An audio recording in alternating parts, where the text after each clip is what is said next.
At first I was afraid, I was petrified. Kept thinking I could never live without you by my side. But then I spent so many nights thinking how you did me wrong. And I grew strong, and I learned how to get along. So now you're back from outer space. I just walked in to find you here with that sad look upon your face. I should have changed that stupid lock. I should have made you leave your key. If I'd have known for just 1 second you'd be back to bother me. Go now, go. Walk out the door. Just turn around now, 'cause you're not welcome anymore. Weren't you the one who tried to hurt me with goodbye? Did you think I'd crumble? Did you think I'd lay down and die? Oh no, not I will survive. And as long as I know how to love, I know I'll stay alive.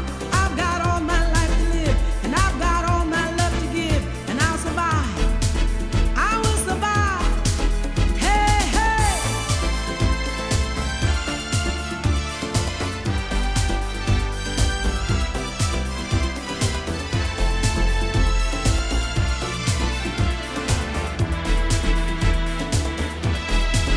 Only the Lord could give me strength not to fall apart.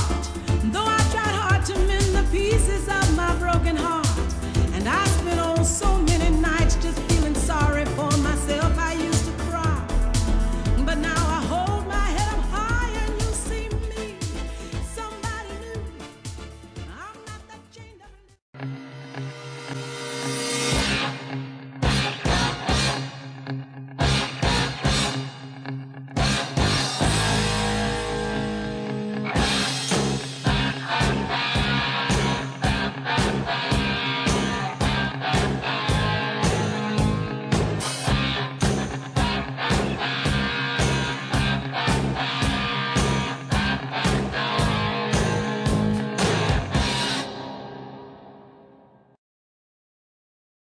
Le Fort, la mission européenne, entame officiellement son mandat d'1 an dans l'est du Tchad et dans le nord-est de la Centrafrique. Objectif, protéger les réfugiés soudanais du Darfour voisin, ainsi que les déplacés internes tchadiens et centrafricains.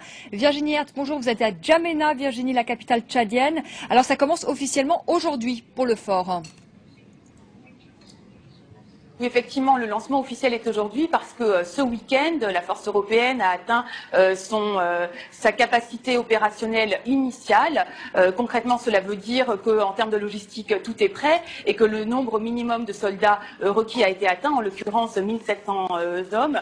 2000 de plus sont attendus dans les semaines à venir, mais les postes de commandement en République centrafricaine et au Tchad sont au complet et dorénavant le Fort va pouvoir mener à bien son mandat qui est, comme vous l'avez dit, la protection des réfugiés, des 450 000 réfugiés du Darfour qui sont dans l'est du pays.